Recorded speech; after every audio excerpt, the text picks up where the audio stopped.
नमस्कार. स्वराज्य मराठीमध्ये आपले स्वागत. पाहूया सविस्तर बातमी. अत्यंत कमी वेळेमध्ये हे विधेयक महाराष्ट्रामध्ये आणलं गेलं. जी लोक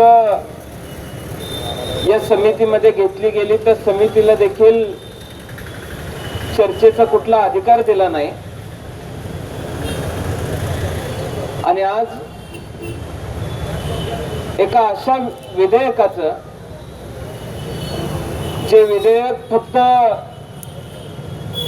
देशाच्या राज्याच्या लोकशाही मूल्यांवरती घात घालणार नाही, तर 70-75 वर्ष काबाड कष्ट करून यशवंतराव चव्हाण साहेबांपासून आज अखेरपर्यंत महाराष्ट्र घडवण्याचं काम ज्या नेत्यांनी केलेलं आहे, त्या नेत्यांच्या स्वप्नातला महाराष्ट्र हा देशोधडीला कसा लागेल अशा पद्धतीचं विधेयक आज संबंध राज्यामध्ये आणलं जात आहे. मला आनंद आहे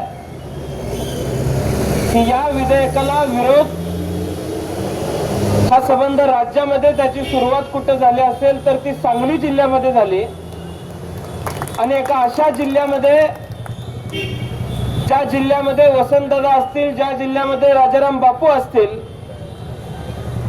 आणि त्याचा पूर्वीचा इतिहास जर सांगायचा झाला तर अगदी क्रांतिसिंह नाना पाटलांपासून जी डी बापूंपासून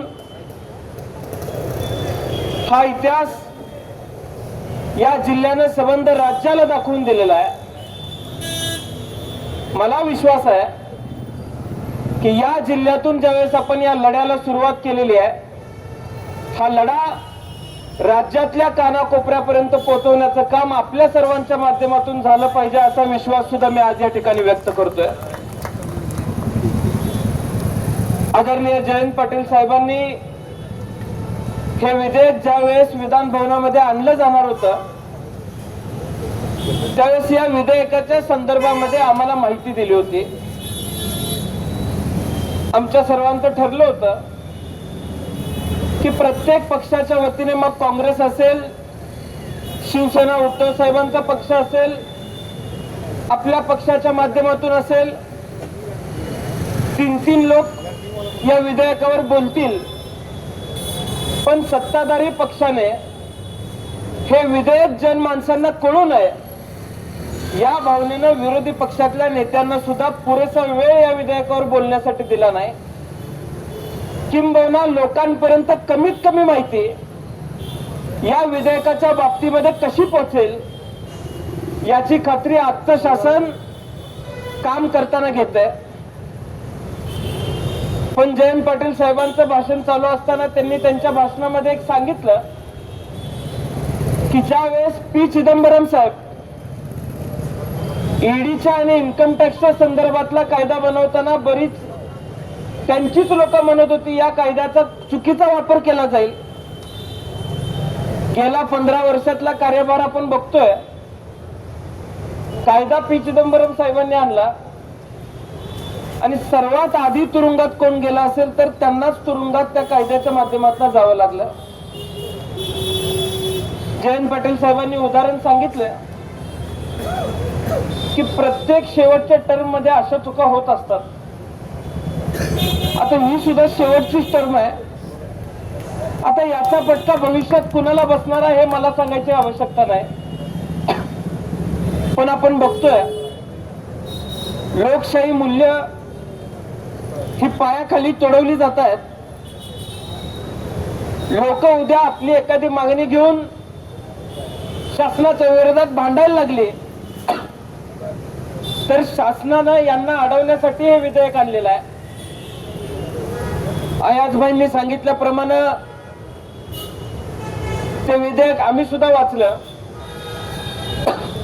तर त्यामध्ये नक्षलवाद याची व्याख्याच दिली गेली नाही. किंबहुना नक्षलवाद कुणाला ठरवलं जाऊ शकतं याची व्याख्या दिली गेलेली आहे. आज सांगली शहरामध्ये असेल जमादार सर उद्या रस्ते खराब आहेत म्हणून आंदोलन करायची वेळ आली, शासन ऐकून घ्यायला तयार नाही असं वाटायला लागल्यानंतर लोकांचा जनप्रक्षोभ होऊ शकतो. अशा काळामध्ये त्यांना सुद्धा नक्षलवाद ठरवण्याचं धोरण या विधेयकामध्ये आणलं गेलेलं आहे. मी फार लांब जात नाही. पंजाबच्या सीमेवरती, हरियाणाच्या सीमेवरती शेतकरी आंदोलनाला बसले. आपल्या मागण्या मान्य होत नाहीत म्हणून त्यांनी सगळे रस्ते बंद केले आणि ते रस्ते बंद केल्यानंतर ज्यावेळेस आंदोलक हटायला तयार नाहीत असं सांगितलं गेलं, त्यावेळेस याच शासनातल्या काही लोकांनी त्या आंदोलकांना दहशतवादी ठरवलं, नक्षलवादी ठरवलं. आता हे पंजाबच्या सीमेवरती जर होऊ शकत असेल तर उद्या किरण तात्या ऊस दरवाढ म्हणून मी तुमच्या कारखान्यावर आंदोलन घेऊन आलो तर शासन शेतकऱ्यांच्या मागण्यांना सुद्धा नक्षलवादी किंवा आतंकवादी ठरवायला मागे पुढे बघणार नाही. अशा पद्धतीचं विधेयक आज आपल्या राज्यामध्ये घेतलं जात आहे. त्यामुळं मगाशी केलेल्या सूचनेप्रमाणे, किरण तात्या आपण सांगितल्याप्रमाणे, हे आंदोलन फक्त गांधी चौकातच उभं राहिलं आणि गांधी चौकातच संपलं असं न होता पुतळ्याजवळ हे आंदोलन आपल्याला जिल्ह्यातल्या प्रत्येक गावामध्ये घेऊन जावं लागेल, चळवळ उभी करावी लागेल आणि त्या चळवळीच्या माध्यमातून शासनावरती दडपण तयार करावं लागेल आणि हे विधेयक पुन्हा एकदा नामंजूर करून घ्यावं लागेल. त्यामुळे माझी आपल्याला सर्वांना विनंती असणार आहे की आज आमच्या वयाचे जे तरुण असतील त्यांना हे विधेयक नेमकं काय हेच माहित नसावं, किंबहुना सांगणारं कुठलं माध्यम नाही. आमच्या पिढीपर्यंत पोहोचायची जबाबदारी आम्ही घेऊ, पण आम्हाला मार्गदर्शन हे आपण सर्वांनी चळवळीत काम केलेल्या लोकांनी करणं आवश्यक आहे. आम्ही निश्चितपणाने आपल्याला शब्द देऊ इच्छितो की आज हा ऐतिहासिक चौक आहे. या चौकामध्ये आजपर्यंत अनेक आंदोलनं झाली, उपोषणं झाली, त्या माध्यमातून अनेक नेते घडले. आज ज्यावेळेस हे आपलं आंदोलन या चौकामध्ये होतंय, या चौकाची परंपरा कायम राहिली पाहिजे अशा पद्धतीचा एक मोठी जनचळवळ आपल्या जिल्ह्यामध्ये उभी करूया आणि जिल्ह्याची जी आपली परंपरा आहे, जे वेगळेपण संबंध राज्यामध्ये निर्माण करण्याची ताकद आपल्या जिल्ह्याची आहे, ती ताकद पुन्हा एकदा संपूर्ण राज्याला दाखवून देऊया.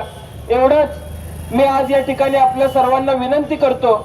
फार वेळ न घेता अत्यंत कमी वेळेमध्ये या आंदोलनाचं नियोजन होऊन सुद्धा आपण सगळेजण हे विधेयक काय आहे हे समजून घेऊन या विधेयकाला विरोध करण्यासाठी ते उपस्थित राहिला. त्याबद्दल महाविकास आघाडी पक्षाचा घटक पक्षाचा एक विधानसभेचा सदस्य म्हणून मी जिल्ह्यातल्या आपल्या सर्व प्रमुख पदाधिकाऱ्यांचं आभार मानतो. स्वराज्य मराठी, बातमी नाही जबाबदारी. चॅनलला लाईक करा, शेअर करा आणि सबस्क्राईब करा.